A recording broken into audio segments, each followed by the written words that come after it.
Petrol రేట్లు బాగా పెరిగినాయిరా. ఏ ఎంత పెరుగుతుందిరా? నేను ప్రతిసారి 100నే కొట్టిస్తాను. కాకా ఈ సీన్ చూసారా? ఈ సీన్ లాంటి క్వశ్చన్ సివిల్ సర్వీస్ 2025 సీసెట్ అడిగారు. ఇది ప్రాఫిట్ అండ్ లాస్లో కన్జంప్షన్ కాన్సెప్ట్. అంటే పెట్రోల్ ధర పెరిగినప్పుడు దాని ప్రభావం మన మీద ఉండకుండా ఉండడానికి వినియోగాన్ని తగ్గించుకోవడం, దీన్నే కన్జంప్షన్ కాన్సెప్ట్ అంటారు.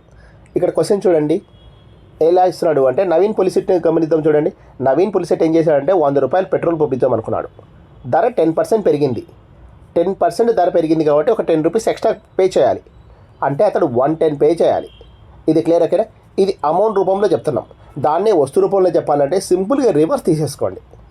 అంటే నవీన్ పొలిసెట్ ఏం చేస్తున్నాడు అంటే 110 లీటర్స్ పెట్రోల్ పోయించుకుని వెళ్ళాడు. పెట్రోల్ ధర 10% పెరిగింది.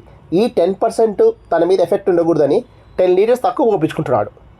అంటే అతడు 100 లీటర్స్ మాత్రమే పెట్రోల్ పోపించుకున్నాడు. అని ఇక్కడ చూడండి ఎంత తగ్గించుకున్నాడు, 10.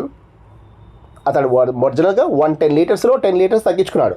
అంటే 1/11 తగ్గించుకున్నందుకు అతని మీద 10% ఎఫెక్ట్ ఉండదు. క్లియర్ ఓకేనా? ఇప్పుడు సివిల్ సర్వీస్ ఇచ్చిన క్వశ్చన్ చూడండి. పెట్రోల్ ధర ఏమో 10% పెరిగిందంట.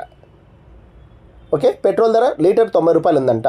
మైలేజ్ వచ్చాక ఎలా ఉంది అంట, లీటర్కి 16 కిలోమీటర్ కార్ మైలేజ్ ఇస్తుందంట.